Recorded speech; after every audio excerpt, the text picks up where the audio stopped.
Hello friends, good morning. இது Tuesday morning. இன்றைக்கி வந்து கொஞ்சம் லேட் ஆயிடுச்சு. 6:10க்கு தான் எந்திரிச்சேன். என் பொண்ணுக்கு வந்து சமையல் பண்ணி கொடுக்க முடியல. அவளை கேன்டீனில் சாப்பிட சொல்லி காசு கொடுத்து அவளை கிளப்பி அனுப்பிச்சாச்சு.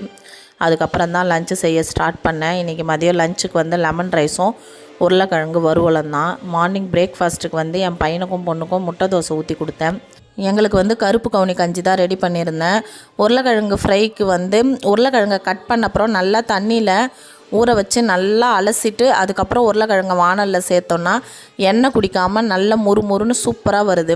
ட்ரை பண்ணி பாருங்கள். லெமன் சாதத்துக்கு ஒரு வானலில் எண்ணெய் விட்டு கடுகு, உளுத்தம்பருப்பு, பெருங்காயத்தூள், மஞ்சள் தூள், கருவேப்பிலை, 4 காஞ்ச மிளகாய், 3 பச்சை மிளகாய், வேர்க்கடலை இதெல்லாம் நல்லா ஃப்ரை பண்ணிவிட்டு தேவையான லெமனை பிழிஞ்சு விட்டுட்டு உப்பு சேர்த்து அப்படியே கொஞ்சம் நேரம் ஃப்ரை பண்ணிவிட்டு அப்புறம் ஆஃப் பண்ணிட்டு ஆற விட்டு சாதத்தை அதில் கலந்து சேர்த்துட்டோன்னா லெமன் சாதம் சூப்பராக இருக்கும். தாளிக்கும் போது உளுத்தம்பருப்பு நிறைய சேர்த்தோன்னா வாயில் கடிப்படும் போது ரொம்ப டேஸ்ட்டாக இருக்கும். ட்ரை பண்ணி பார்த்துட்டு கண்டிப்பாக சொல்லுங்கள். Ta-ta by.